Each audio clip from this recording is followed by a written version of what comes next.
Hola chiquillos, bienvenidos a una nueva clase. ¿Cómo están? ¿Todo bien? Obviamente, como es costumbre, necesito que me confirmen que me ven bien, que me escuchan bien, que todos los asuntos técnicos están... Ok, ahí sí, ahí sí.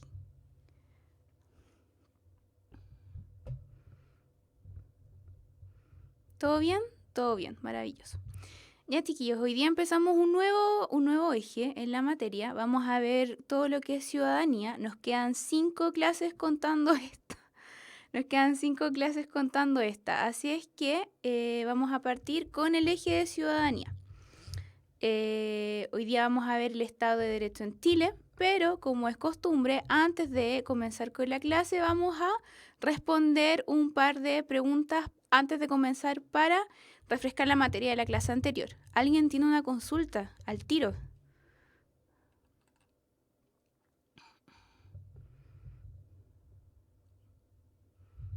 Voy a esperar esa consulta.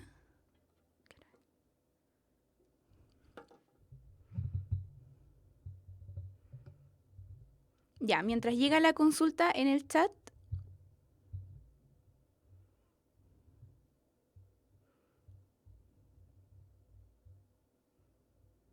Ujú. Después le voy a poner atención a la duda. Vamos a partir con las preguntas. Pregunta número 1, pero estoy atenta a la duda por si acaso. Ya, pregunta 1. ¿Cuáles de las siguientes características se asocian al denominado centralismo? 1. La principal ciudad del país, que en nuestro caso es Santiago, tiene una mayor preponderancia política y económica que las demás. 2. Existe una ausencia de políticas de Estado destinadas a potenciar el desarrollo original. Y 3, es un fenómeno imposible de erradicar. ¿Cuál de las tres alternativas son correctas? Sí, la D es la alternativa correcta. Vamos a ver por qué. Primero, en el centralismo, la principal ciudad del país, sea cual sea, que en nuestro caso Chile sí es un país fuertemente centralizado, la ciudad más importante, que siempre es como la capital, no siempre, pero la mayoría de las veces la capital del país, que en nuestro caso es Santiago, tiene una mayor preponderancia política y económica que las demás. Entonces esa alternativa está correcta. Alternativa 2, existe una ausencia de políticas de Estado destinadas a potenciar el desarrollo original. Ahí debería decir regional, no original. El corrector. Bueno, existe una ausencia de políticas de Estado destinadas a potenciar el desarrollo regional. Sí, es verdadero. Pues en el caso de Chile, la Constitución sale como que se busca potenciar un desarrollo regional equitativo en todas las regiones del país. Pero de ahí a que se logre, hay mucha distancia y si no existen una serie de programas que estén enfocados en de verdad potenciar económicamente a las regiones, esto no se va a desarrollar en el fondo. Y la alternativa 3 es un fenómeno imposible de erradicar. Es falsa, ya que hay países en los cuales no existe el centralismo y otros que sí, como en nuestro país. Entonces la alternativa correcta era la D. Pregunta 2. ¿Cuáles de las siguientes medidas están destinadas a disminuir el centralismo administrativo en nuestro país? 1. El traslado de la sede del Congreso Nacional a Valparaíso en 1990. 2. La elección de los intendentes y gobernadores a cargo del presidente de la República. Y 3. Los cambios constitucionales del año 2005 destinados a promover el desarrollo equitativo de las regiones. Esta está un poquito difícil, así que ¿cuál alternativa creen que es la correcta? Mientras responden esta pregunta, lo de la consulta en el chat, yo no sé esas pruebas experimentales de la PSU, la verdad es que no sé, no, no, no sabría decirte nada al respecto porque no tengo idea. Ya chiquillos, la pregunta 2, ¿cuál creen que es la alternativa correcta?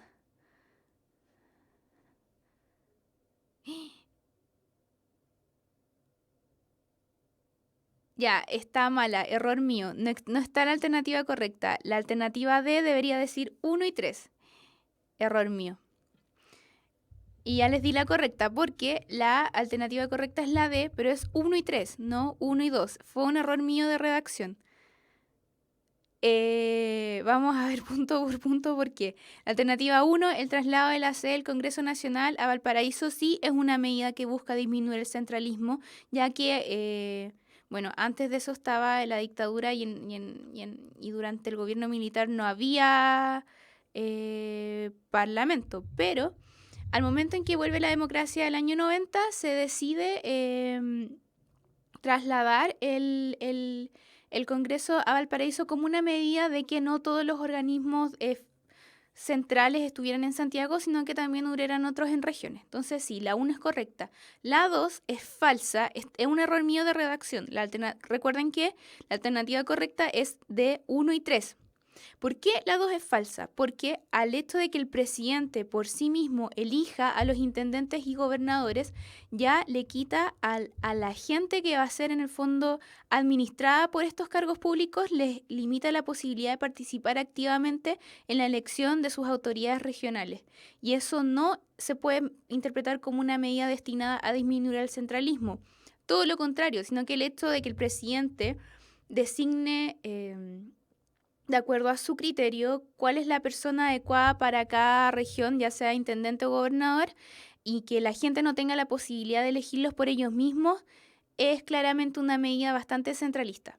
Entonces, por eso la 2 es falsa y la 3 es verdadera porque los cambios constitucionales del año 2005 que los realizó el presidente Lagos estaban destinados a promover el desarrollo equitativo de las regiones. Y eso lo vimos cuando vimos la clase de los gobiernos post-dictadura, vimos que en el año 2005 los cambios constitucionales realizados por el presidente Lagos sí se encontraba la idea de potenciar a las regiones, pero una cosa es la idea y otra son los actos concretos y como vemos que han pasado 10 años y sigue existiendo un fuerte centralismo en el país. Pregunta 3. ¿Cuáles de las siguientes relaciones entre las regiones del país y sus ventajas comparativas son correctas? 1. Norte Grande, actividades agrícolas y ganaderas. 2. Zona Centro, actividades industriales y comerciales. Y 3. Zona Sur, actividades mineras. Está demasiado fácil.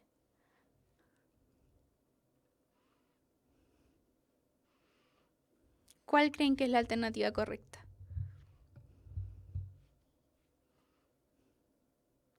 Sí, pues la B. Estaba muy, muy fácil. Obviamente el norte grande se asocia a las actividades mineras, la zona centro sí, efectivamente se asocia a las actividades industriales y comerciales y la zona sur se asocia más a las actividades agrícolas y ganaderas. O sea, está al revés el norte grande con la zona sur. Pregunta 4. ¿Qué elementos deben ser considerados al momento de realizar una planificación territorial? 1. Las ventajas comparativas de cada región. 2. Los riesgos naturales del territorio a organizar. Y 3. El nivel de desarrollo social y económico de la zona.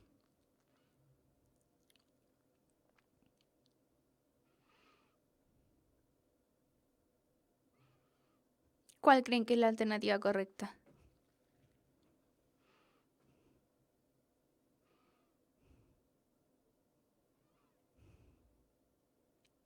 Sí, todas las alternativas son correctas, por ende la alternativa correcta es la E. Al momento de realizar una planificación territorial, como lo vimos en la clase anterior, es necesario, recuerden que la planificación territorial en el fondo es una planificación para evaluar los diferentes cambios en el uso del suelo de un determinado terreno. Y obviamente al momento de planificar, por ejemplo, esta zona vamos a potenciar la industria o vamos a potencializar o vamos a urbanizar este sector o lo vamos a dedicar para las actividades agrícolas, por ejemplo, al momento de hacer esa decisión es necesario evaluar una serie de elementos como por ejemplo las ventajas comparativas de cada región, por ejemplo, si un suelo es muy fértil, y está alejado de las ciudades, obviamente se va a utilizar ese terreno como terreno agrícola y no, por ejemplo, terreno industrial, si la ventaja comparativa de la zona, la riqueza del suelo, etcétera, favorece a la producción agrícola. Entonces, en el fondo, ver que coincida la ventaja comparativa del terreno con el uso económico que se le va a dar. También es necesario considerar los riesgos naturales del territorio a organizar, como lo vimos en la clase anterior, ante un terremoto, ante un maremoto. Es necesario al momento de construir viviendas o industrias, lo que sea, evaluar qué pasa si hay un terremoto, dónde va, si es en el fondo un terreno peligroso, no sé, una cuesta, una quebrada, una falla, y si es en el fondo apto construir ahí o no. Y el nivel de desarrollo social y económico de la zona también es necesario considerar. Por ejemplo, No van a construir un mall en un pueblo que viven 200 habitantes. No tiene sentido. Entonces, en ese sentido sí, o que en el fondo no logran el desarrollo económico suficiente para que la gente vaya al mall y compre. No tiene sentido. Entonces, es necesario también evaluar estos puntos al momento de realizar esta planificación territorial. Y la última pregunta, ¿qué son los corredores bioceánicos? Es la conectividad existente entre las rutas carreteras que vinculan a distintos países y los puertos marítimos. Como me dicen en el chat, es que Castro igual es ciudad y Castro es la ciudad más importante de Chiloé. Entonces, si han ido a Castro se van a dar cuenta que no es una ciudad tan chica y que el rol en el fondo de Castro es que gente de los otros pueblos de la isla van a Castro a comprar lo que necesitan. Entonces, no sé si el molde de Castro sería como un ejemplo de lo que decía hace un rato. Me desconcentré. Ya. Pregunta 5. ¿Qué son los corredores bioceánicos? 1. Es la conectividad existente entre las rutas carreteras que vinculan a distintos países y los puertos marítimos. 2. Es la denominación que reciben los caminos que unen a los pueblos pesqueros vecinos. Y 3. Es el nombre que reciben los barcos que transportan bienes materiales entre dos océanos. Está fácil también. ¿Cuál creen que es la alternativa correcta?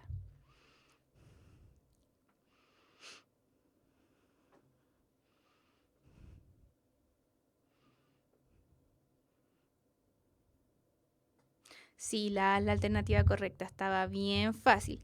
Los corredores bioceánicos, como vimos en la clase anterior, son rutas que unen a caminos, carreteras internacionales. Por ejemplo, cuando la gente va en bus de Santiago a, no sé, a Brasil o a Argentina. Ese tipo de carreteras que son internacionales, cruzan diferentes países y en el fondo los corredores bioceánicos se componen de estos caminos internacionales unidos a los puertos marítimos. Por ejemplo, como el puerto de Valparaíso en Chile puede estar unido al puerto de, no sé, algún puerto en Argentina a través de los corredores bioceánicos. ¿Y qué favorece eso? Favorece a los países como que se encuentran en medio de estos dos puertos y que no tienen un acceso directo, como por ejemplo Bolivia.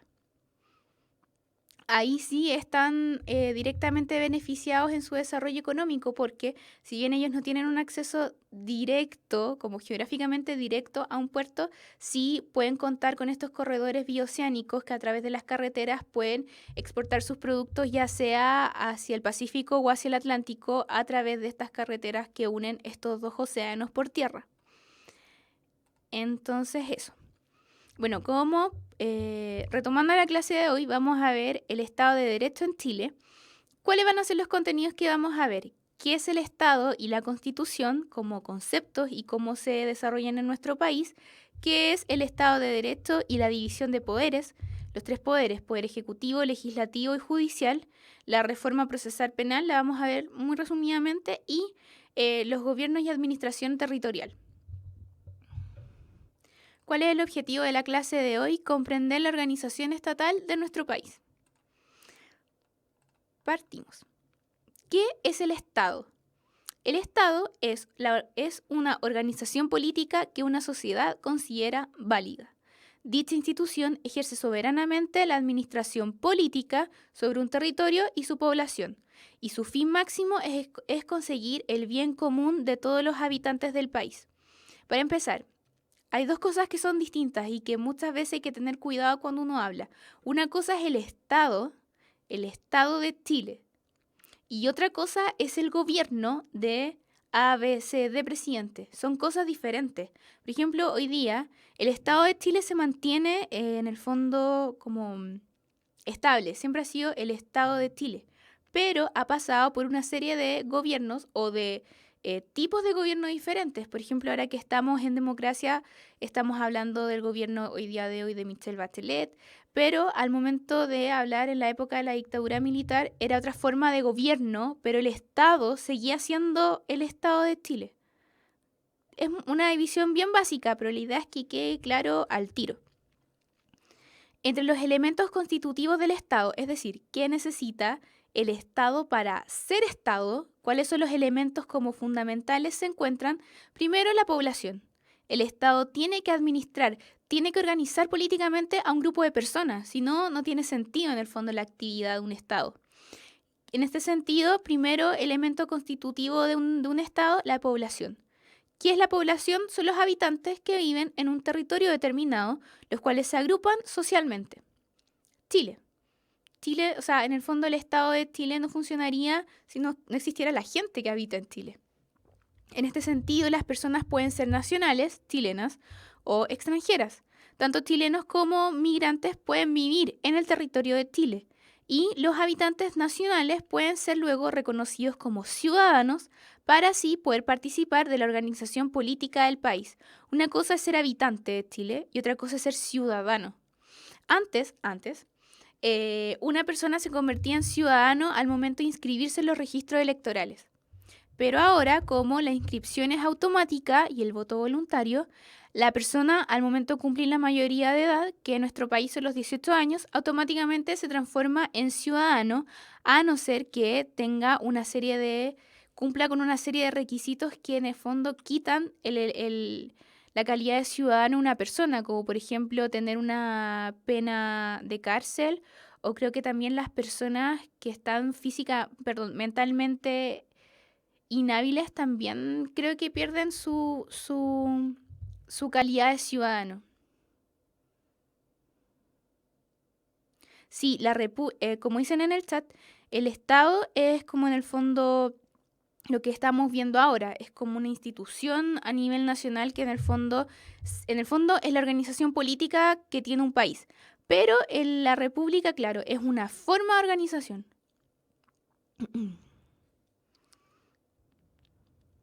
Me perdí. Ya. ¿Cuál es el segundo elemento constitutivo de un Estado? El territorio. Y ahí vamos a ver un poco más adelante la diferencia entre Estado y nación. Un Estado necesita un territorio en el cual asentarse. Es el espacio físico donde el Estado ejerce su poder y su autoridad. Sin territorio estaríamos hablando solo de nación, que en un segundo más vamos a ver la diferencia entre Estado y nación. ¿Cuál es el otro pilar del Estado? El poder. ¿Qué se entiende como poder? A la capacidad que tiene el Estado de mandar y hacer cumplir las leyes.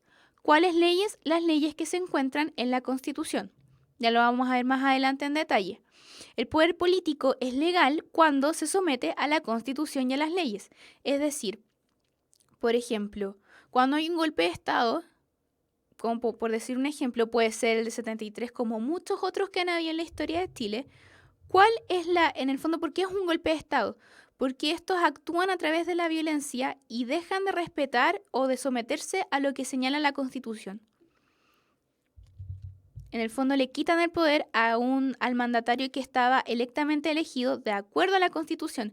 Y al momento de quitarle el poder a esta persona, ya dejan de actuar o de actuar bajo el marco de la Constitución. Entonces el poder político es legal cuando se somete a lo que señala la Constitución. Y cuando no, en el caso, por ejemplo, de un golpe de Estado, pierde la legalidad. Porque la autoridad solo en el sentido como solo ejercer la violencia, por ejemplo, no es legal si es que esta violencia no está, no en el fondo no está practicada bajo el alero de lo que señala la Constitución o defendiendo las leyes que están señaladas en la Constitución. Entonces solo así el poder político es legal. Luego este poder se conforma como una autoridad cuando este poder político es obedecido por los habitantes del Estado debido a su misma legitimidad. ¿Me entienden? Es un poco densa esta materia, pero obviamente cualquier cosa que no entiendan, al tiro en el chat. Por último, ¿cuál es el último pilar del Estado? La soberanía. ¿Qué es la soberanía? Es la forma en cómo se ejerce la autoridad.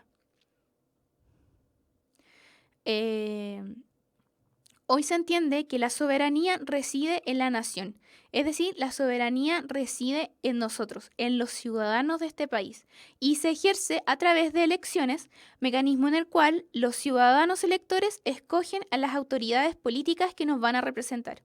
Entonces, en el fondo, la soberanía hace referencia al poder que tenemos nosotros como ciudadanos a elegir las autoridades políticas que nos van a representar. Entre las características de esta soberanía del Estado se encuentran primero la supremacía, es decir, que el Estado posee un poder supremo sobre el territorio sin obedecer a otros estados. Entonces, en el fondo, el Estado de Chile es supremo en el sentido de que se hace o se actúa de acuerdo a la administración o la organización que delimita el Estado de Chile y no lo que diga otro Estado, no sé, un país vecino o una potencia. En ese sentido hace referencia a la supremacía del Estado.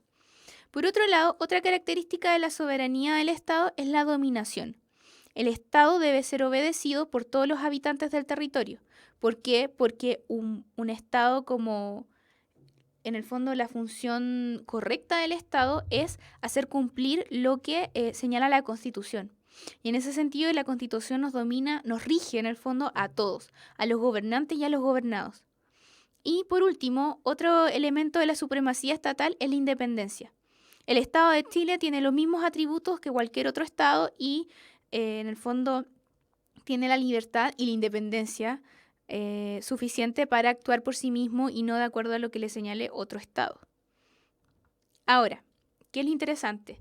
La diferencia entre Estado y nación. ¿Qué es la nación?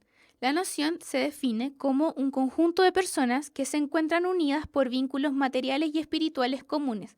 Por ejemplo, una misma cultura, un mismo lenguaje, una misma etnia o una misma religión. Comparten una serie de costumbres y de tradiciones que van conformando una historia en común, una identidad común. Ahora, ¿qué es lo particular?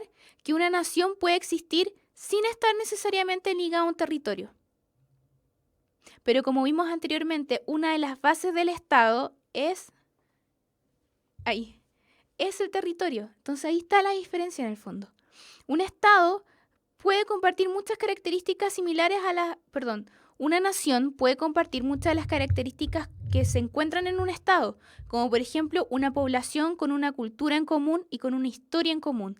Pero puede existir una nación sin estar necesariamente ligada a un territorio. Por ejemplo, un ejemplo que es como bien paradigmático es lo que pasaba con Israel en el fondo. Antes de que se delimitara el año 46, si no estoy mal, el Estado de Israel, existía la nación israelí, pero sin un territorio. ¿Me entienden? Como existía un pueblo de Israel, tenían costumbres en común, tradiciones en común, un idioma en común, una religión en común, una cultura en común, una historia en común. Pero al no tener un territorio propio, no podían declararse como Estado, pero sí como nación. Pero luego del año 46, 46 o 49, bueno, fines de la década del 40, pueden, después de un devenir histórico bien potente, pueden conformarse como un Estado cuando logran tener el territorio necesario.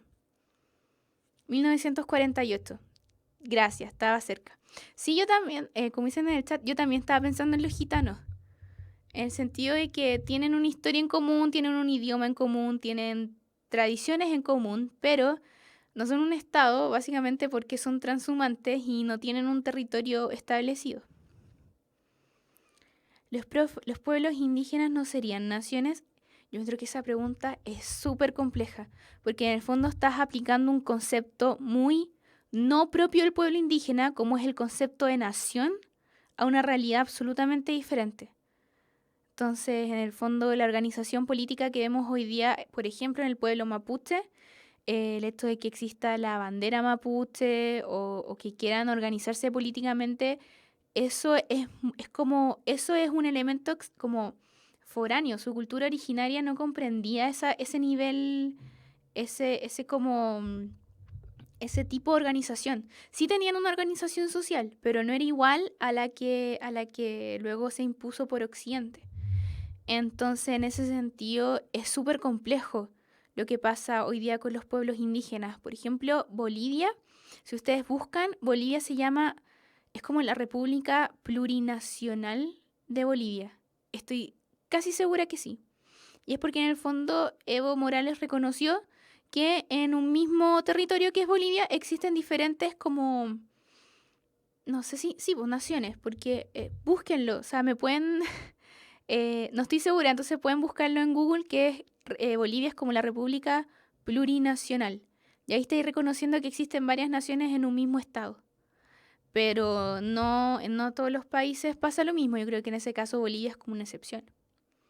Así que, por favor, si alguien puede buscar en Google, porque no estoy 100% segura, pero estoy casi segura que Bolivia se llama así, República Plurinacional. Entonces ahí sí se reconocería a los pueblos indígenas Estado plurinacional, gracias. Y esa referencia a lo plurinacional hace referencia directa a los pueblos indígenas.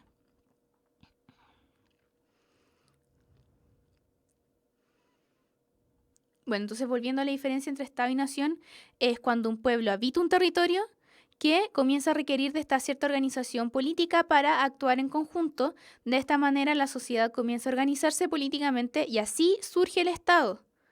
De nuevo, para que quede bien claro, una vez que un pueblo habita un territorio, es necesario, es inherente que requiera de cierta organización para actuar en conjunto en un territorio en conjunto.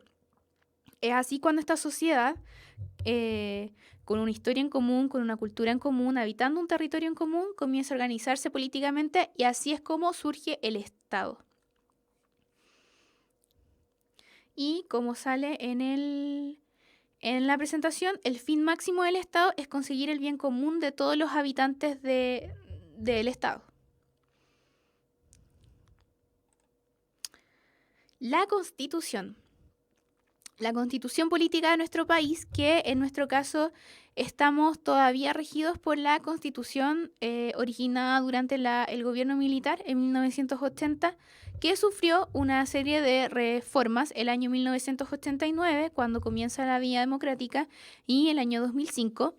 En la Constitución política de nuestro país se establecen las bases y principios esenciales del régimen constitucional vigente.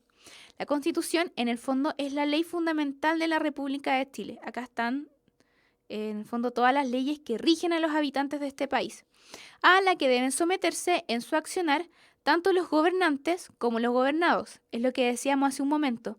La Constitución está por sobre cualquier otra autoridad política. Entonces, desde la autoridad más importante, que en nuestro país sería el presidente de la República, el Parlamento y el Poder Judicial, estas están sometidas a lo que señala la Constitución de la República y su accionar tiene que estar dirigido a que las reglas y leyes que se encuentran en la Constitución sean cumplidas por todos los habitantes del país. ¿Me entienden?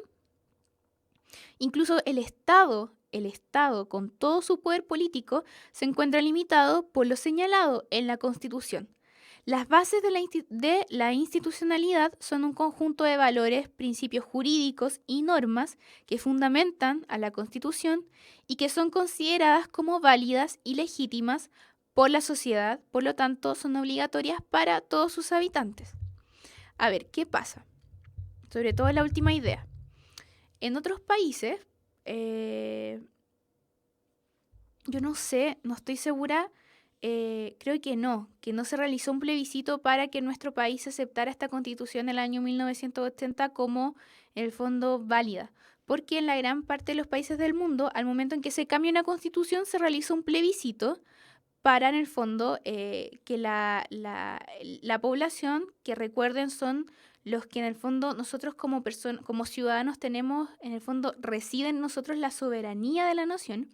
En el fondo, en otros países se realiza un plebiscito para, al momento de querer cambiar una constitución, se consulta a la población en la cual reside la soberanía si aceptan o no esta constitución. Obviamente, en 1980 el contexto histórico de nuestro país estaba bastante alterado, entonces ese en el fondo uno de los argumentos que está muy en boga hoy día porque quieren en el fondo cambiar la constitución. Entonces, en el fondo, es muy importante tener claro por qué, cuáles son los argumentos. Y que en el fondo, estas bases, estas normas que se encuentran en la Constitución, deben quedar legítimamente validadas por los ciudadanos.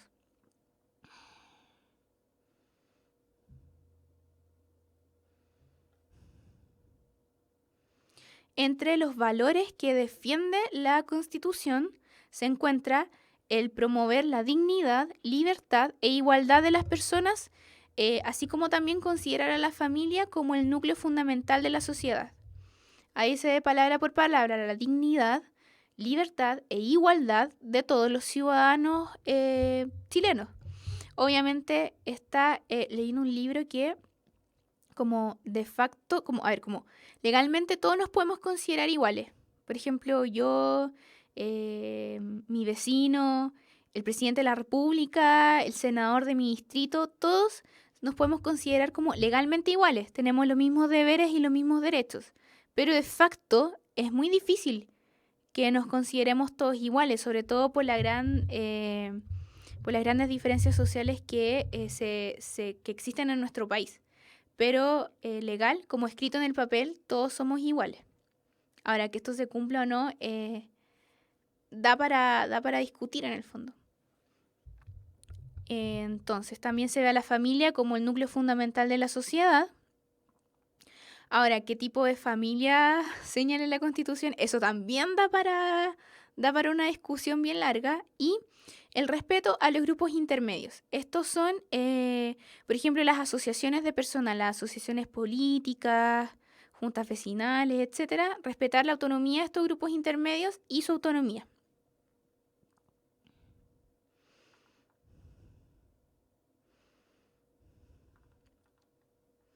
Hay una serie de características que definen a nuestra Constitución.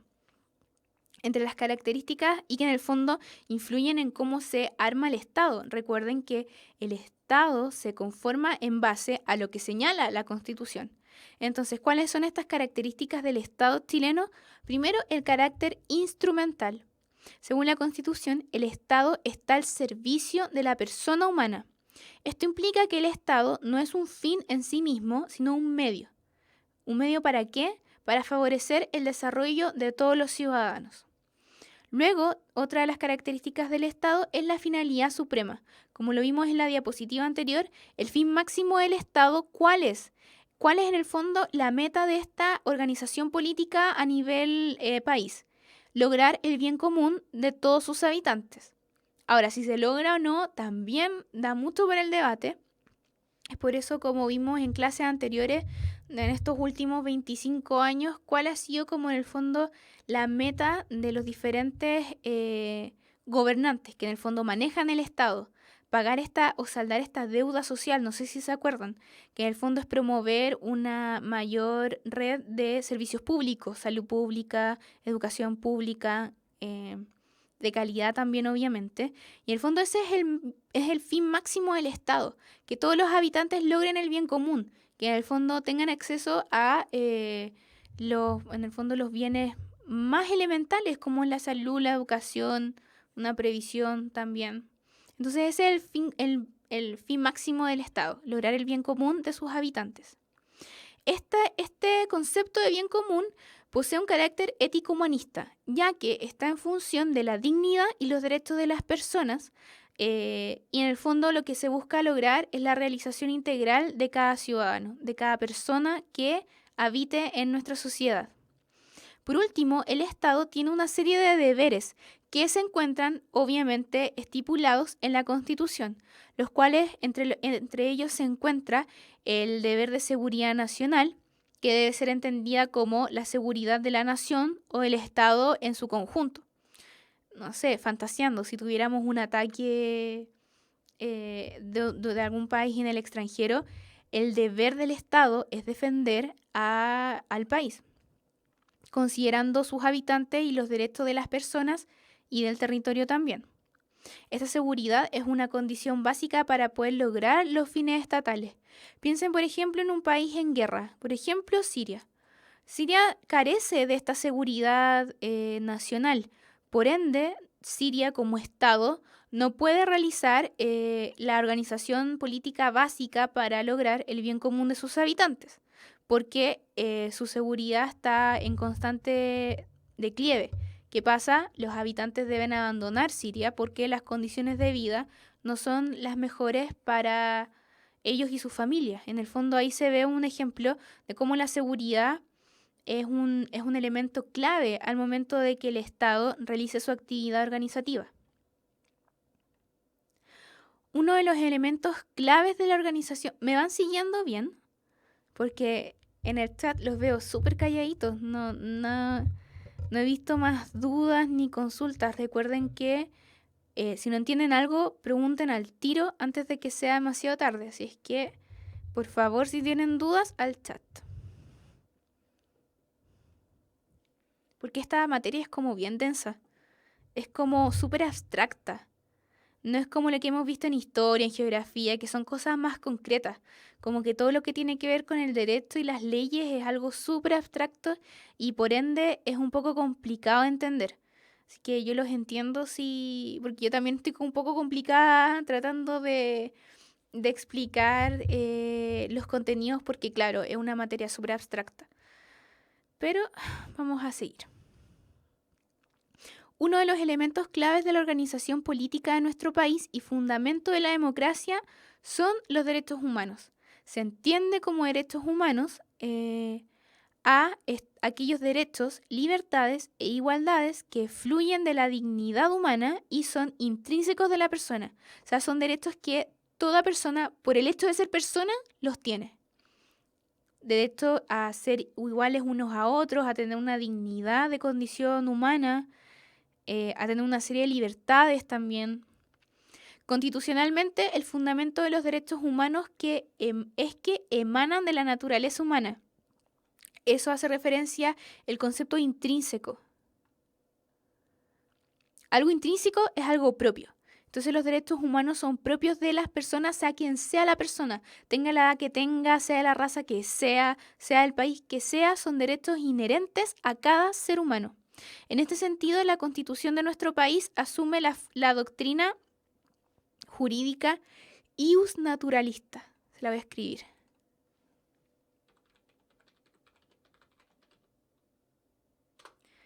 Ius naturalista. Entonces, esta es una doctrina jurídica que comprende que los derechos de las personas son anteriores a la formación del Estado y superiores al poder estatal.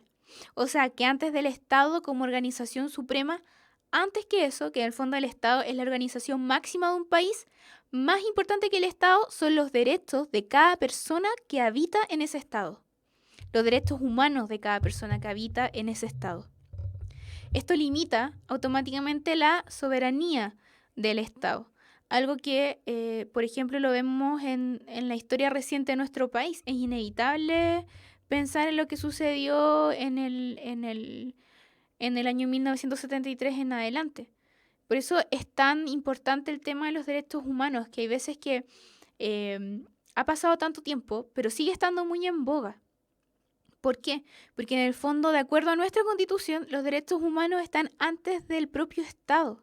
Entonces, que el propio Estado de Chile atente contra los derechos humanos de los habitantes del país es muy grave. Es como lo que veíamos cuando vimos esa clase, el concepto de terrorismo de Estado. Cuando el propio Estado atenta contra los derechos humanos de los habitantes del Estado. Entonces es algo muy, muy grave. Y que obviamente va en contra de lo señalado por la Constitución política de nuestro país, la cual busca, y repetidamente lo vamos a ver, buscar el bien común de todos los ciudadanos, o sea, que todas las personas en el fondo estén bien. Existen, pasando a otro tema, dos tipos de estados, los estados unitarios y los estados federales. Nuestro estado, Chile, es un estado unitario. ¿Qué quiere decir esto? Que existe un solo centro político y gubernamental, que en nuestro caso es la organización administrativa que se da localizadamente en Santiago y también en Valparaíso, porque ahí se encuentra el poder legislativo, pero también en Santiago está el poder ejecutivo y el judicial. En el fondo, existe un solo centro político y gubernamental, que es el Estado de Chile, el cual está dividido en los órganos del gobierno central y las leyes que emanan de los órganos de este centro político son aplicables a todo el territorio nacional. Por ejemplo, las leyes que se discuten en el Parlamento y también por el presidente de la República, lo que decidan el presidente y el Congreso se aplica en todo el territorio, de Arica a Punta Arenas. ¿Por qué? Porque todo el Estado, todo el territorio en el fondo está unido administrativamente a un solo aparato estatal. Es súper, no sé si me entienden, como que me complica un poco explicarlo.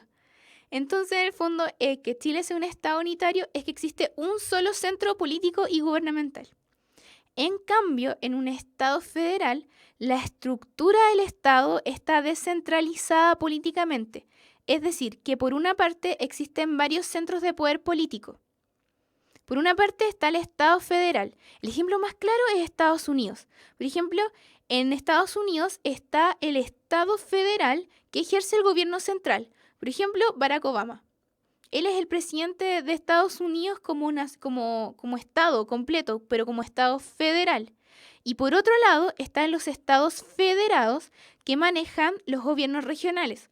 Muchas veces se ve en la prensa o en los libros que, por ejemplo, según el estado de, no sé, ¿qué estado puede ser? No sé, el estado de California aprobó, por ejemplo, el estado de California aprobó el matrimonio homosexual. No sé si sea verdad o no, es un ejemplo. Es solamente el estado de California el que aprobó el matrimonio homosexual, pero no todo Estados Unidos como país completo. Es un ejemplo, creo que Estados Unidos ya aceptó el matrimonio homosexual, pero quiero que se entienda que muchas veces los estados, como un solo estado, toma una decisión importante, como por ejemplo el matrimonio homosexual o la legalización de la marihuana, no sé. Pero esa ley es solo aplicable a ese estado y no a todo el país, porque en el fondo hay quienes están actuando los gobiernos regionales de cada estado federado, no el estado federal que ejerce el gobierno central. Son autoridades diferentes. No sé si se entiende, pero me complica explicarlo un poco. Me preguntan en el chat, ¿también la Antártica es chilena? Sí, y la isla de Pascua también. Chile es un estado unitario, es decir, que todas las decisiones políticas se toman por el presidente, por el Congreso y se aplican de manera igualitaria en todo el territorio. Ya, qué bueno que está todo claro. Ay, no. Ahora, ¿qué es el Estado de Derecho? Y yo sé que esto lo vimos en clases anteriores. El Estado de Derecho es un concepto que surgió durante el siglo XIX, o más bien siglo XVIII, siglo XIX, dentro de la tradición política liberal como una forma de poner límites al absolutismo político de esa época. Estamos obviamente pensando en Europa, fin del siglo XVIII, comienzo del siglo XIX, cuando, previo a la Revolución Francesa, están a full las monarquías absolutas. ¿A qué hace referencia el concepto de Estado de Derecho? Este concepto alude a que el Estado, tanto los gobernantes como los gobernados, es decir, tanto en el caso de Chile el presidente como los habitantes del país que componen el Estado, deben someterse a ciertas reglas, deben someterse a ciertas normas fundamentales y obligatorias, las cuales se encuentran en la Constitución. Es la idea que yo les decía hace un rato. La Constitución somete a gobernantes y gobernados. Eso es el Estado de Derecho. Existe así una supremacía constitucional en el cual todos los órganos del Estado deben someter su acción a lo que indica la Constitución. El trabajo que realiza el presidente, el trabajo que realizan los diputados, los senadores, los magistrados, los jueces, todo el trabajo que se realiza en los diferentes ámbitos del Estado, ya sea poder ejecutivo, legislativo o judicial, debe estar bajo el marco de lo que señala la Constitución. Eso es el Estado de Derecho. En este sentido, los organismos del Estado son los principales responsables de respetar la Constitución y garantizar el orden institucional. Así, quien ejerce el poder es responsable de ejecutar sus actos conforme al orden jurídico constitucional, ya sea el presidente, sus ministros, todos los diputados, senadores, etcétera. Todos deben actuar conforme a lo que señala la Constitución. Es así como esta norma del Estado de Derecho postula el principio de legalidad o imperio de la ley, en el cual todos los organismos del Estado deben actuar dentro del orden jurídico que señala la Constitución. Una de las normas o las normas más importantes que son impuestas por la Constitución son la transparencia y la probidad. La transparencia, que toda la información esté disponible. Y que yo como ciudadano, si quiero saber, no sé, el detalle de los gastos de mi municipalidad, por ejemplo, y yo voy a la municipalidad y quiero saber el detalle de todos los gastos que realiza la municipalidad, esa calidad de transparencia que la municipalidad me diga, si acá están todos los datos publicados y usted los puede ver, ese es el principio de transparencia. Y está reflejado o en el fondo está impuesto por la Constitución. Y el otro principio es la probidad, que se ha escuchado mucho últimamente con esta idea de la Comisión Engels, no sé si han visto en las noticias, que en el fondo fue como un comité que juntó la Presidenta de la República para, en el fondo, tratar políticamente todos estos temas de todos estos como problemas políticos que están pasando que reflejan que muchos políticos no actúan con este valor que es la probidad. ¿Qué es la probidad? La conducta moralmente intachable de las autoridades políticas que deben ser elegidas y que las autoridades prefieran el bien común, pongan por sobre todo el bien común de las personas que representan políticamente por sobre su bien personal o sus intereses personales. Y eso es algo que está muy en boga el día de hoy con todo lo que está pasando, con todos los escándalos políticos que han salido a la luz y que siguen saliendo a la luz. Es ahí cuando en el fondo entran en juego estos dos conceptos. ¿Alguna duda respecto a esta materia? No. Ahora, como lo hemos mencionado ya anteriormente, el poder del Estado está dividido en tres poderes: el poder ejecutivo, legislativo y judicial. Este principio de separación de funciones está explícitamente señalado en la Constitución y señala que los órganos del Estado son cuerpos o grupos de personas que reúnen ciertos requisitos establecidos por la ley que permiten realizar ciertas actividades o funciones del Estado. Un poco de vista histórica. Esta idea de la división de poderes surgió como parte central de un movimiento político, Europa Occidental, siglo XVIII, que buscaba poner límites al poder de los reyes absolutos en esa época, época de las monarquías absolutas, Europa Occidental, siglo XVIII. Ahí es cuando surge la idea de esta separación de funciones. Recuerden que en las monarquías absolutas todo el poder político lo tiene el rey. Ni siquiera el parlamento, no, solo el rey.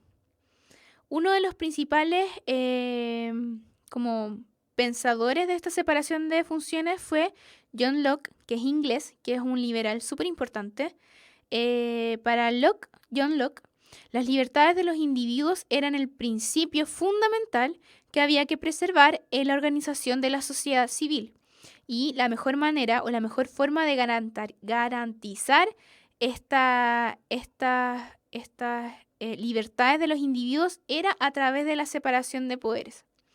Montesquieu, francés, también reconocía, luego en Francia, que la libertad solo podía descansar en la división de poderes. Es decir, que nosotros como ciudadanos vamos a tener mayores niveles de libertad si vivimos en un estado en el cual un organismo, no solo un organismo tenga todo el poder político, sino que este poder político esté dividido en tres.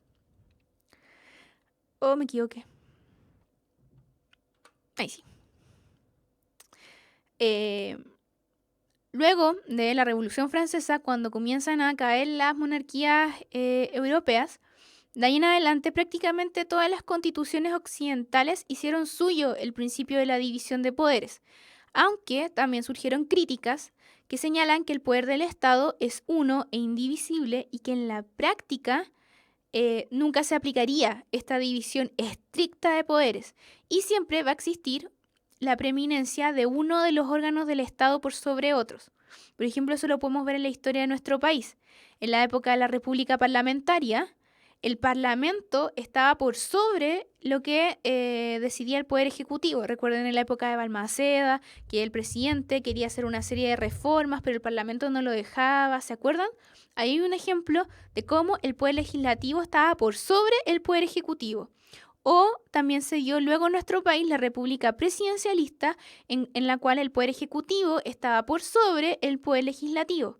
Entonces, ¿cuáles son las críticas a esta separación de funciones?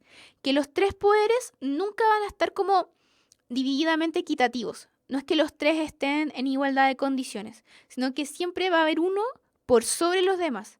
Hoy día, en el caso de Chile, el día de hoy, seguimos viviendo, creo yo, una república bastante presidencialista, en el sentido de que el presidente no solamente cumple su función de administrar el poder ejecutivo, sino que el presidente de la república también es colegislador. Entonces ahí vemos como una misma figura, que es el presidente de la república, que es la persona o el ser político más importante del país, está entre estos dos poderes, entre el poder ejecutivo y el legislativo, a ser constitucionalmente colegislador.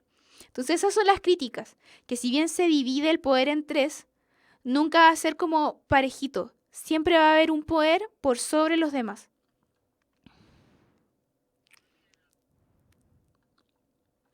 Ahora vamos a ver función por poder. Primero, poder ejecutivo.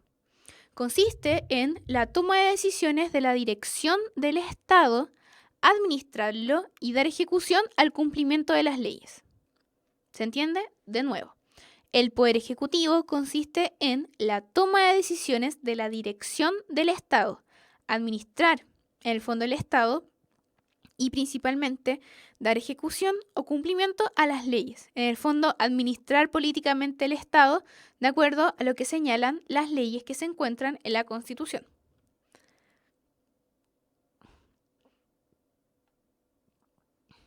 El poder ejecutivo está dividido en dos subfunciones, la función política y la función administrativa.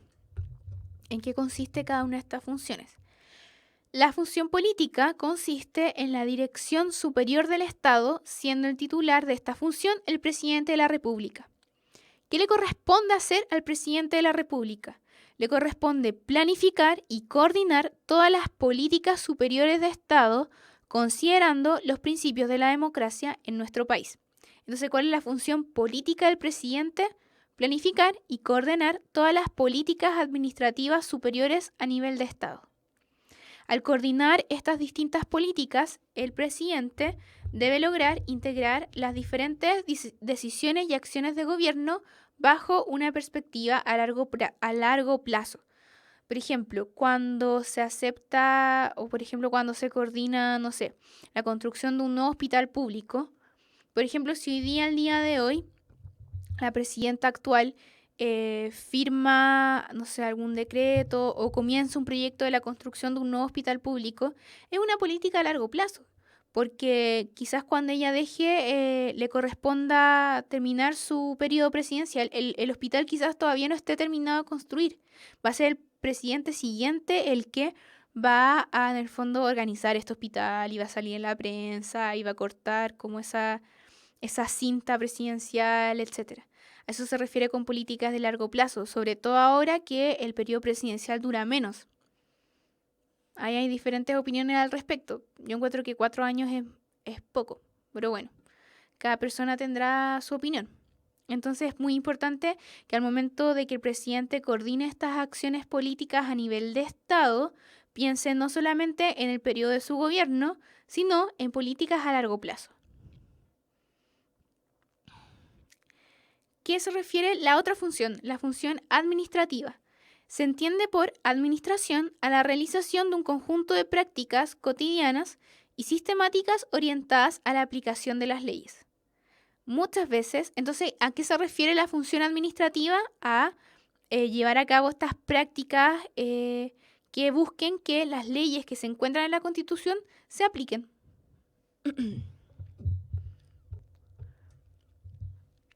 Muchas veces algunas leyes tienen como aplicaciones en general, es decir, que no se expresan minuciosamente todas las situaciones concretas en las cuales se va a aplicar esta ley. Y en este sentido, la función administrativa le corresponde velar para que la ley se cumpla en todos los casos, incluso los casos más adversos en los que se tenga que cumplir determinada ley. La idea de la función administrativa del Estado es hacer que esas leyes se cumplan. ¿Quién es el titular de la función ejecutiva en nuestro país? El o la presidente de la República.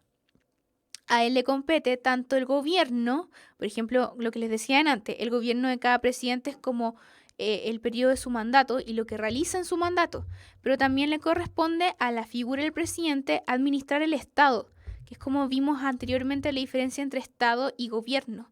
Un gobierno es temporal y hace referencia a la administración de cada presidente, pero el Estado como institución permanece.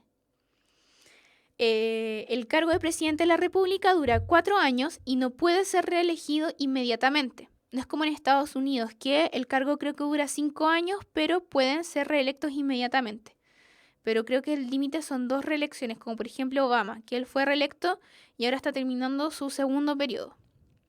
En el caso de Chile, no. Por ejemplo paradigmático es la presidenta Bachelet, que ella volvió a ser presidenta de la República, pero su mandato no está inmediatamente seguido de su gobierno anterior, sino que entre medio tuvo que haber otro gobierno, el de Sebastián Piñera, para que ella tuviera la posibilidad nuevamente de ser presidenta de la República. No es una reelección inmediata. ¿Cuáles son los requisitos para obtener el cargo de presidente? Poseer la nacionalidad chilena, ya sea haber nacido en territorio chileno o ser hijo de padre o madre chilenos nacidos en el extranjero. Tener cumplido los 35 años de edad y ser ciudadano con derecho a sufragio. El cargo es electo a través de votación directa y por mayoría absoluta. 50% más 1, esa es la mayoría absoluta. En caso de algún impedimento físico que no permita al presidente asumir sus funciones, el cargo lo asume provisionalmente como el vicepresidente de la República, quien el día de hoy es el ministro del Interior. Hoy es Jorge Burgos, quien durante el ejercicio de sus funciones tendrá todas las atribuciones del presidente. Este cargo, el cargo de presidente de la República, tiene una serie de atribuciones especiales, las cuales son, primero, la atribución legislativa. Esto hace referencia al rol que yo les decía de colegislador. El presidente de la República en Chile tiene un rol colegislador, que también puede participar activamente en la formación de leyes. Entonces, la atribución legislativa del presidente, que es lo que veíamos delante, que es como propio del poder legislativo, pero el presidente es una figura que también no está cerrada la división entre poder ejecutivo y poder legislativo. Aquí hay como una ventanita. El presidente también puede realizar actividades propias del poder legislativo, a pesar de ser la autoridad más importante del otro poder, del poder ejecutivo. Pero como vimos, estas no son divisiones absolutas. Entonces, la atribución legislativa hace referencia a que el presidente puede concurrir a la formación de leyes, reflejando su carácter de colegislador. Así, el presidente presenta los proyectos de ley al Congreso Nacional para que estos sean discutidos en el Parlamento. En ciertos casos, el presidente tiene iniciativa legal exclusiva. ¿Qué significa esto? Que hay ciertas materias en las cuales, si el presidente no inicia un proyecto de ley, el Congreso no puede discutir o aprobar leyes en estas materias. ¿Me entienden? O sea, que tiene que nacer del presidente, tiene que nacer del Ejecutivo el proyecto de ley para ciertos temas, como por ejemplo la división político-administrativa del país o administración presupuestaria. Tiene que nacer del Ejecutivo leyes referentes a el presupuesto del país o la división administrativa del país. El Congreso o el Parlamento no puede hacer por iniciativa propia leyes respecto a estos temas. La otra atribución es la atribución político-administrativa, en las cuales se destaca la capacidad que tiene el presidente para convocar a plebiscitos. Casi siempre es cuando se quieren realizar una serie de reformas constitucionales. También el presidente puede nombrar o remover a su voluntad una serie de autoridades. Es decir, que el presidente elige directamente, él o ella, una serie de autoridades, como lo son los ministros de Estado, los subsecretarios, los intendentes, los gobernadores y los embajadores, entre otros. También otra atribución político-administrativa del presidente es que pueden conducir las relaciones políticas con las potencias extranjeras y organismos internacionales. También pueden llevar a cabo negociaciones y firmar tratados con el extranjero, ahí siempre y cuando sean aprobados por el Congreso.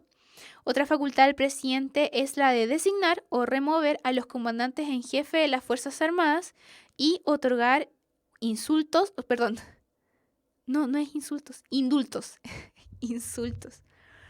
Otorgar indultos en casos particulares. El indulto es como un perdón.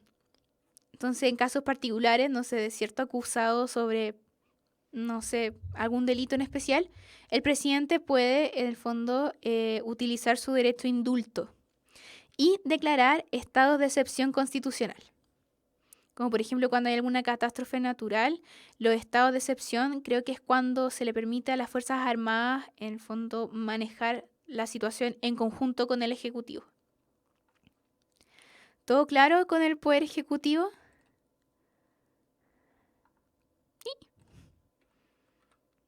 Ay, ya.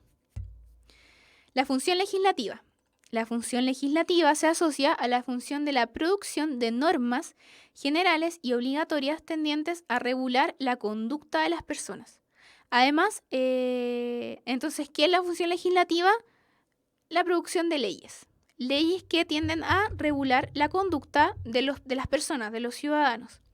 Además, la Constitución de nuestro país acepta o aplica la fórmula que mediante la ley se crea derecho. Es decir, que la ley es la principal fuente de derecho y se le atribuye al Poder Legislativo el carácter de producción o establecimiento del derecho, es decir, de las normas que nos rigen. La función legislativa no está solamente orientada a crear nuevas leyes, sino también a modificar o derogar, es decir, como prohibir o abolir normas anteriores. Por ejemplo, siempre salen como notas curiosas, no sé, leyes muy, muy antiguas, como por ejemplo, que llegan a ser absurdas, como por ejemplo, no sé, no se me ocurren, como por ejemplo, una ley muy antigua, como la prohibición de usar sombrero en espacios públicos. Esas leyes son absolutamente atemporales y se prohíben o se derogan. O también en la época que, no sé si en Chile pasó, pero en Estados Unidos sí, cuando se prohibía la venta de alcohol, eso era mediante leyes y obviamente depende del contexto, etcétera. Eso es derogar una ley o una norma que ya no se puede aplicar como al presente. La función legislativa se ha radicado en un órgano colegiado, el Congreso, el cual se estima como representativo de la voluntad nacional, ya que los miembros del Congreso, ya sean diputados o senadores, son electos por voluntad popular. En Chile, esta función se encuentra repartida en dos órganos del Estado. Me perdí. No, ahora sí. El Congreso, como institución, es un órgano bicameral, es decir, que tiene dos cámaras, la Cámara Alta o Senado y la Cámara Baja de Diputados. Primero vamos a ver la Cámara de Diputados. La Cámara de Diputados está integrada por 120 miembros electos por votación directa en los distritos a los cuales pertenecen, que estos generalmente son distritos territoriales. Cada cierta cantidad de habitantes se forma un distrito. La Cámara se renueva totalmente cada 4 años, es decir, que el cargo de diputado dura 4 años y los parlamentarios pueden ser reelectos en sus cargos sin limitación de veces. O sea, que un diputado llega a la Cámara de Diputados, triunfa en las elecciones. Recuerden que obviamente bajo el sistema binominal, que es bastante complejo, ya lo intentamos de explicar en una clase anterior. Entonces ya, pasan los 4 años y si el diputado quiere, puede volver a lanzarse a las elecciones y ser reelegido sin límite de veces. ¿Cuáles son los requisitos para ser diputado? Ser ciudadano con derecho a sufragio, haber cumplido los 21 años de edad, haber cursado la enseñanza media y tener residencia de al menos 2 años continuos en la región que pertenezca el distrito electoral por el cual es electo. Esto es súper, súper importante, porque en el fondo un diputado defiende los intereses de la gente que representa el distrito al cual él se fue a la votación. Entonces, si él no conoce la realidad del distrito al cual representa, su accionar va a estar como no va a tener sentido en el fondo. Porque la idea de los parlamentarios, ya sean diputados o senadores, es representar al pueblo, representar a la gente. Y si no viven en el lugar que representan, no conocen la realidad que supuestamente quieren defender.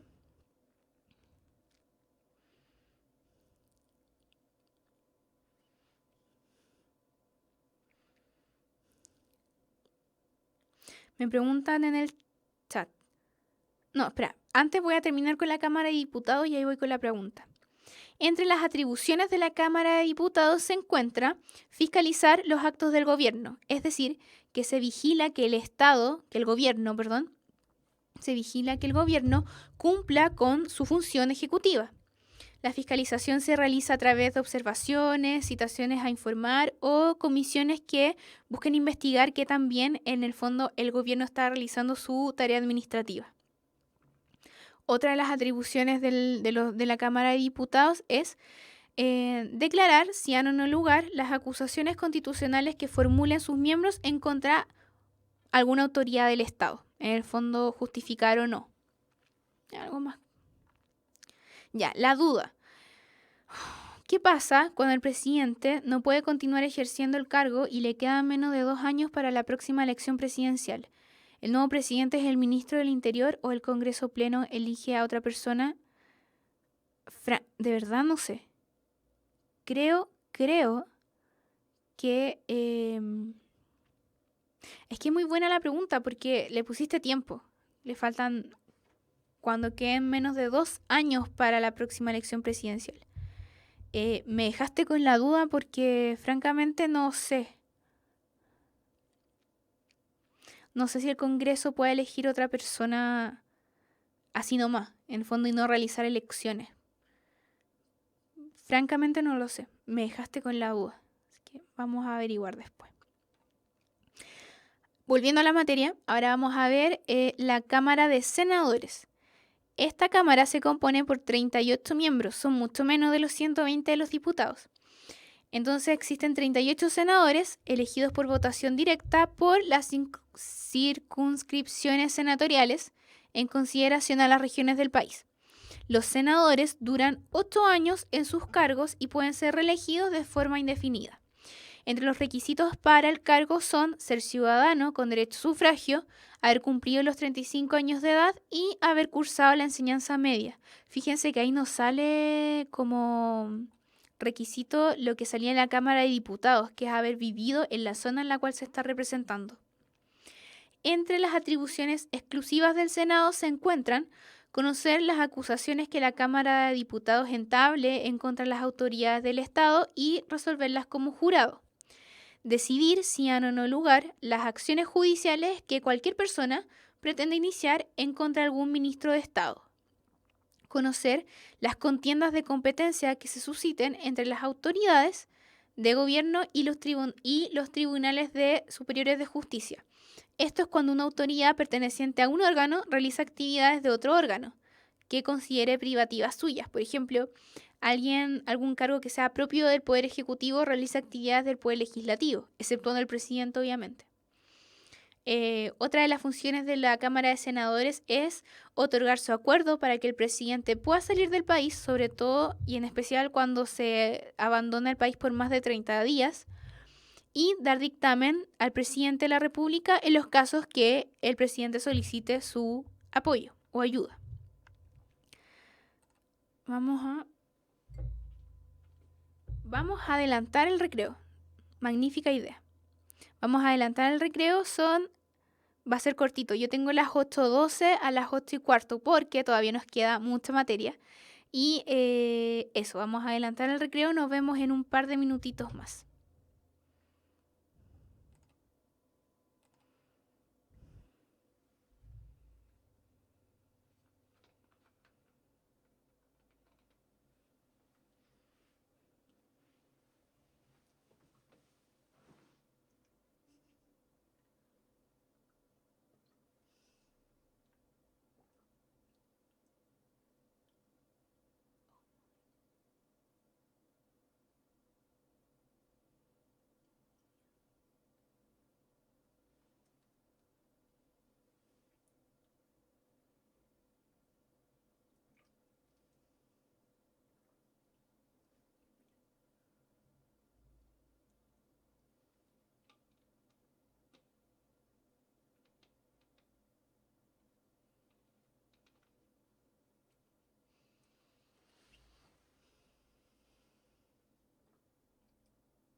Ya, chiquillo, hemos vuelto.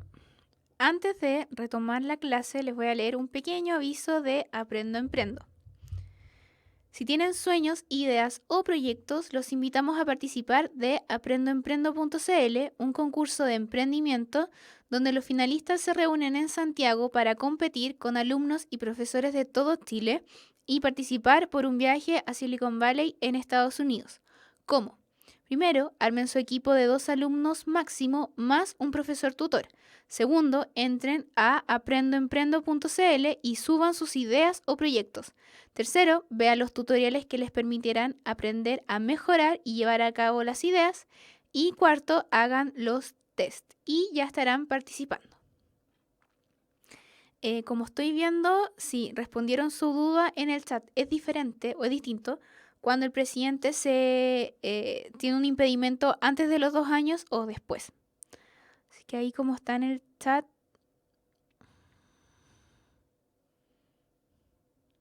Claro, si el impedimento es absoluto y faltan más de 2 años para que se acabe su periodo, el vicepresidente, en el fondo se realiza una nueva elección presidencial, pero sí, la, eh, la vacancia del cargo presidencial se produce cuando faltan menos de 2 años para la próxima elección. El presidente será elegido por el Congreso Pleno y durará en el cargo hasta 90 días después de esa elección general. Conjuntamente se efectuará una nueva elección presidencial por el periodo señalado en el inciso segundo del artículo 25. Ahí está. Bueno. Ahora vamos a ver.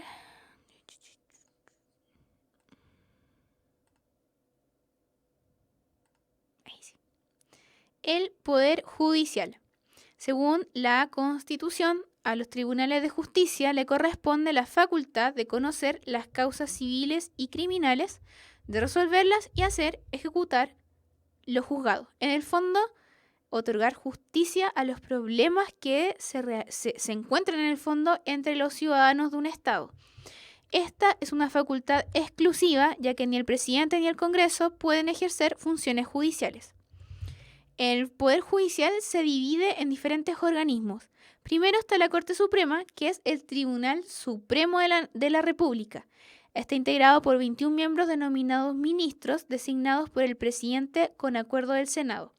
Estos 21 ministros eligen a un presidente que dura 2 años en el cargo. A esta corte le corresponde la superintendencia directiva, correccional y económica de todos los tribunales de justicia. Es decir, que la Corte Suprema, en el fondo,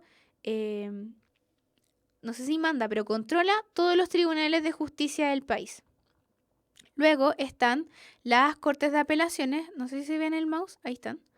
Las Cortes de Apelaciones son 17 tribunales que se hallan distribuidos a lo largo del país, al menos cada uno por región. Son tribunales que ven los procesos judiciales en segunda instancia cuando una de las partes ha apelado a la sentencia del tribunal de primera instancia. Después vamos a ver cuáles son los tribunales de primera instancia, pero en el fondo las Cortes de Apelaciones son cuando después de un juicio una de las partes no está conforme con el resultado de este juicio y apela al resultado de este juicio y lo hace directamente en las Cortes de Apelaciones. Pero en primera instancia, antes de que alguien se queje por el resultado de un juicio, tiene que haber un juicio, donde en los tribunales de primera instancia. Entre estas instituciones se cuentan primero los juzgados civiles, ahí están en el cuadro. En los juzgados civiles, un juez resuelve una serie de problemas judiciales, conflictos judiciales, como lo son, por ejemplo, las reclamaciones que se presentan por escrito acerca de obligaciones contractuales, es decir, cuando un contrato no se cumple, derechos sobre bienes, sucesiones y procedimientos en los que no exista controversia entre las partes,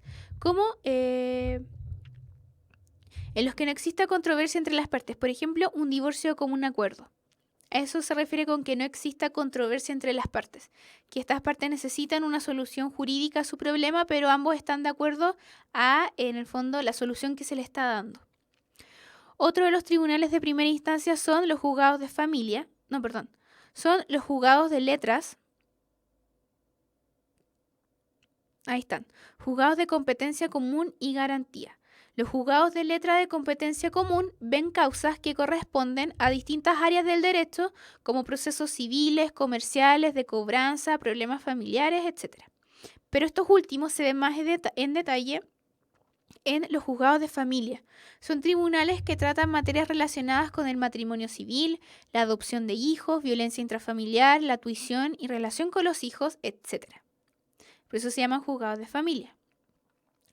Otros juzgados son los juzgados de cobranza laboral y previsional, que ven los juicios correspondientes a las leyes laborales de previsión social e imposiciones. Básicamente de cobranzas entre la remuneración de un trabajo y los pagos previsionales. Y por último están los juzgados de letras del trabajo. Estos juzgados tratan cuestiones suscitadas o problemas entre trabajadores y empleadores al momento de aplicar una serie de normas laborales en contratos de trabajo, cuestiones relacionadas con la organización sindical, la previsión social, los accidentes del trabajo, las enfermedades profesionales, etc. Por eso se llama juzgados de letras del trabajo. Ahora vamos a ver de manera muy resumida qué es la reforma procesal penal. El año 2000 se publicó el nuevo Código Procesal Penal. En este nuevo sistema, este sistema procesal es de carácter acusatorio. ¿Por qué? Porque en el nuevo Código Procesal Penal, un juez de una audiencia oral escucha a un fiscal investigador que acusa y a un defensor del acusado, a un abogado defensor, antes de tomar una decisión. Entonces, un juez, antes de tomar un juicio o delimitar un juicio, hay una audiencia oral como las que se ven de repente en la tele, en la cual el juez primero escucha a un fiscal que investiga el caso y también escucha al abogado que defiende al acusado. Y cuando escucha estas dos posiciones, él toma una decisión. Eso sucede ahora con la reforma procesal penal. Antes, el antiguo procedimiento penal era de carácter inquisitivo. Es decir, que si ahora el procedimiento penal es de carácter acusatorio, es decir, alguien acusa a otra persona de culpable por cierto delito y el juez escucha las dos posiciones antes de tomar una decisión, antes el procedimiento penal era de carácter inquisitivo. Era el juez quien llevaba toda la carga de un proceso eminentemente escrito y sin mayor contacto entre las partes, como lo es ahora en los juicios orales. De este modo, el juez investigaba, acusaba y sentenciaba al acusado. Uno de los temas más importantes de esta reforma procesal penal, uno de los principales cambios fue el tema de la responsabilidad penal juvenil. En este sentido, y considerando la Convención de los Derechos del Niño, se estudió el establecimiento de un sistema judicial penal coincidente con las nuevas perspectivas de visualizar la responsabilidad penal de los menores. Es decir, que si un menor de edad comete un delito, hoy en día la ley lo acusa o lo ve como responsable de sus acciones. Según esta ley, los jóvenes entre 14 y 18 años de edad tienen responsabilidad penal y por ende deben asumir las consecuencias legales de sus actos, ya sean faltas o delitos más graves. Obviamente toda esta legalidad está destinada a prevenir la delincuencia juvenil, respetando los derechos de los jóvenes y sobre todo está orientado a la reinserción social de los jóvenes que cometen algún delito. Obviamente esto es como en el papel, de ahí si se logra o no es muy discutible cómo funciona el sistema el día de hoy. Existen dos tipos de sanciones para aquellos menores de edad que sean culpables de delito. Primero están las sanciones privativas de libertad, las cuales se les interna en un régimen cerrado con un programa de reinserción social y casi siempre son como hogares del Sename. Y están las sentencias no privativas de libertad que van desde una amonestación verbal, es decir, como un reto, a trabajos comunitarios compatibles con sus estudios. Entonces eso es lo más importante en cuanto a la reforma procesal penal. Y ahora por último, en los minutitos que nos quedan, ¿hay alguna duda? Los veo muy callados. No sé si no me entienden nada. Recuerden que si tienen alguna duda, hablen ahora o callen para siempre.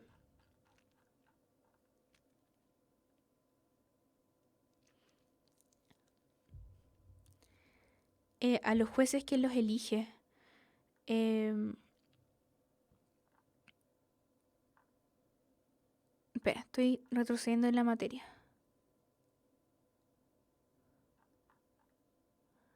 Es que hay diferentes como instituciones en el cual un juez se puede como realizar.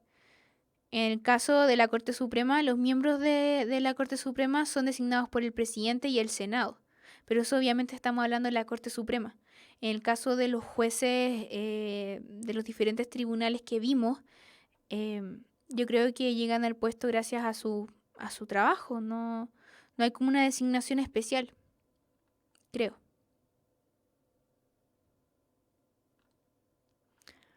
Ya, entonces vamos a ver el gobierno y la administración territorial.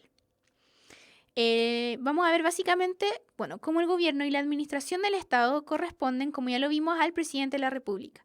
Es el poder ejecutivo el que en el fondo administra y controla la situación política del país. Pero obviamente para que se logre una administración en el fondo activa en todo el país, el poder en el fondo debe dividirse en estos gobiernos regionales que tienen que estar presentes en cada región y que en el fondo, como que en el fondo continúen con la autoridad que les delega el presidente. El gobierno regional es un órgano con personalidad jurídica y tiene como objeto el desarrollo social, cultural y económico de la región. ¿Quién es el principal cargo? O sea, ¿quién tiene el principal cargo del gobierno regional? El intendente. El intendente tiene como misión, aquí está, intendente, que lo delega directamente el presidente de la República. El intendente tiene como misión gobernar en la región en representación del presidente, siendo un funcionario de su confianza. Lo elige directamente el presidente. El Consejo Regional, o CORE, está integrado por el intendente y los consejeros que duran en su cargo 4 años, pudiendo ser reelegidos por votación electoral. Recuerdo que en las últimas elecciones presidenciales las personas tuvimos que votar por nuestros CORE y mucha gente no tenía idea de lo que era un CORE. Pero un CORE en el fondo son consejeros regionales del intendente. También los ministerios deben, en el fondo, los intendentes son los representantes directos del presidente. Pero los ministerios también deben, en el fondo, desconcentrarse territorialmente mediante secretarías regionales ministeriales denominadas SEREMI. ¿Qué es la SEREMI? Secretarías regionales ministeriales. Cada una por cada ministerio. Pero hay ministerios que no tienen SEREMIs en todas las regiones, como por ejemplo el Ministerio de Relaciones Exteriores o el Ministerio de Defensa.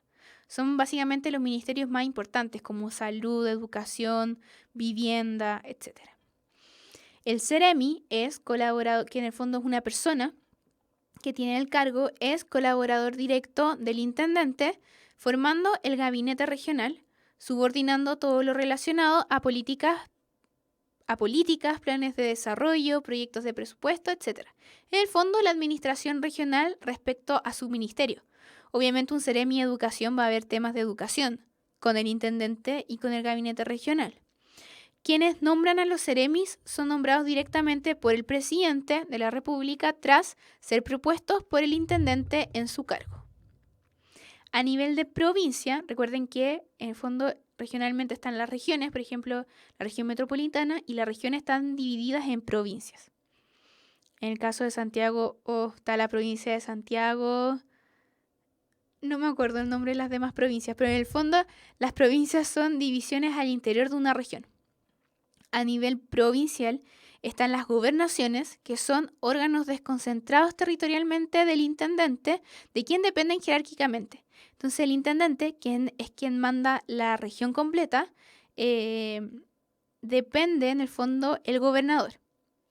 En el fondo supervisa a los diferentes gobernadores de las provincias que componen su región.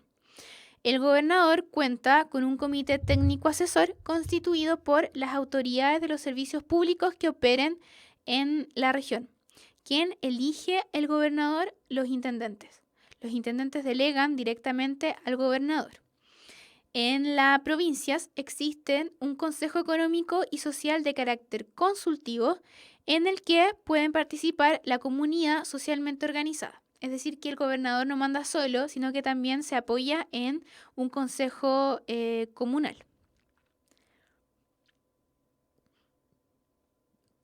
A nivel de comuna, la administración está a cargo de la municipalidad, que es descentralizada funcional y territorialmente, cuenta con personalidad jurídica y patrimonio propio. Es decir, que los bienes que tiene una municipalidad, sus recursos financieros dependen de la municipalidad en sí. Su autoridad máxima es el alcalde, quien es elegido por votación popular directa. Dura 4 años en el cargo, pudiendo ser reelegido indefinidamente. En cada municipalidad existe un consejo de carácter resolutivo y fiscalizador encargado de hacer efectiva la participación de la comunidad. Este consejo está compuesto por los concejales, que son elegidos por votación directa, y su cantidad depende de la cantidad de población que hay en un municipio. Si hay un municipio muy pequeño, va a tener una menor cantidad de concejales que un municipio más grande como Santiago, etcétera, de las comunas más pobladas. Eso sería todo por hoy. Si alguien tiene alguna duda, que hable ahora o calle para siempre. Este tema yo encuentro que, como les dije en un momento, es súper denso. Es una materia muy densa que uno o sabe o no sabe. En fin. Y la próxima clase vamos a ver el ejercicio de la ciudadanía. Cómo nosotros como ciudadanos ejercemos nuestro derecho a participar en la actividad política del país. ¿Alguna duda? Hablen ahora o callen para siempre.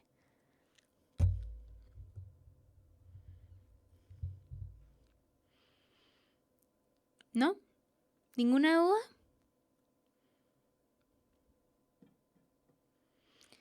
Ninguna duda parece. Ya, chiquillos, nos vemos el próximo lunes. Nos quedan 4 clases, estamos terminando, así es que nos vemos el otro lunes.